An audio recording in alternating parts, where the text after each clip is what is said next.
கர்த்தருடைய நல்ல நாமம் மகிமைப்படுவதாக. ஆண்டவரும் இரட்சகருமாகிய இயேசு கிறிஸ்துவின் விலையேற பெற்ற நல்ல நாமத்திலே உங்களுக்கு அன்பின் வாழ்த்துக்களை தெரிவித்துக் கொள்கிறேன்.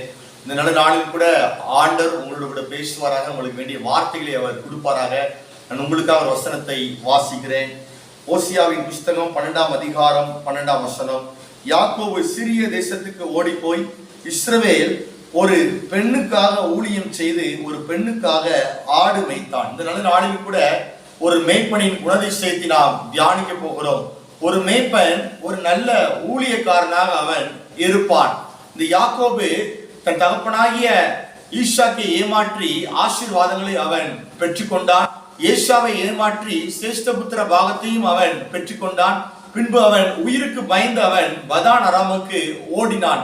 அந்த பதான் அராமுக்கு அவன் ஓடின போது அங்கே ராகேலை கண்டு அவளை நேசித்து அவள் மேல் அன்பு வைத்தபடினாலே ராகேலுக்காக அவன் ஊழியம் செய்தான். ராகேலுக்காக ஆடு மேய்த்தான். ஒரு பெண்ணுக்காக அவன் ஊழியம் செய்தான். ராகேலை நேசித்தபடினாலே, ராகேல் மேல அன்பு வைத்தபடினாலே இந்த யாக்கோபு ராகேலுக்காக ஊழியம் செய்தான். ஆண்டவராய் இயேசு நம்மை நேசித்தபடினாலே, நம்மேல் அன்பு வைத்தபடினாலே ஆண்டவராய் இயேசு நமக்காக அந்த பூமியிலே ஊழியம் செய்தார். மனுஷகுமாரன் ஊழியம் கொல்லும்படி வராமல் ஊழியம் செய்யும்படியாக வந்து அநேகரை மீட்கும்படிக்கு தம்முடைய ஜீவனை கொள்ளை பொருளாக கொடுத்து உங்களையும் என்னையும் அவர் மீட்டு கொண்டார். நமக்காக சிலுவையிலே அவர் அடிக்கப்பட்டார்.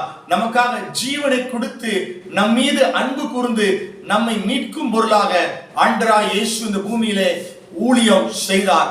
யாக்கோபு ஒரு பெண்ணுக்காக ஊழியம் செய்தான். ஆண்டவராய் இயேசு பாவியா இருந்த உங்களுக்காகவும் எனக்காகவும் அவர் ஊழியம் செய்தார். ஆண்டவராய் இயேசு நமக்காக மரித்தார். நாம் அவருக்காக என்ன செய்தோம்? நாம் அவருக்காக ஊழியம் செய்ய வேண்டும். அவரை பற்றி அறியாத ஜனங்களுக்கு, அவரை பற்றி தெரியாத ஜனங்களுக்கு ஆண்டவருடைய அன்பை நாம் எடுத்து சொல்ல வேண்டும். ஆண்டவருக்காக நாம் ஊழியம் செய்ய வேண்டும். ஒருவன் ஊழியம் செய்தால் பிதாவானவரே கனம் பண்ணுவார் என்று சொல்லி வேதம் சொல்லுகிறதே. ஆத்துமாக்களை ஆதாயம் பண்ணி கொள்ளுகிறவன் ஞானம் உள்ளவன் என்று சொல்லி வசனம் சொல்லுகிறதே.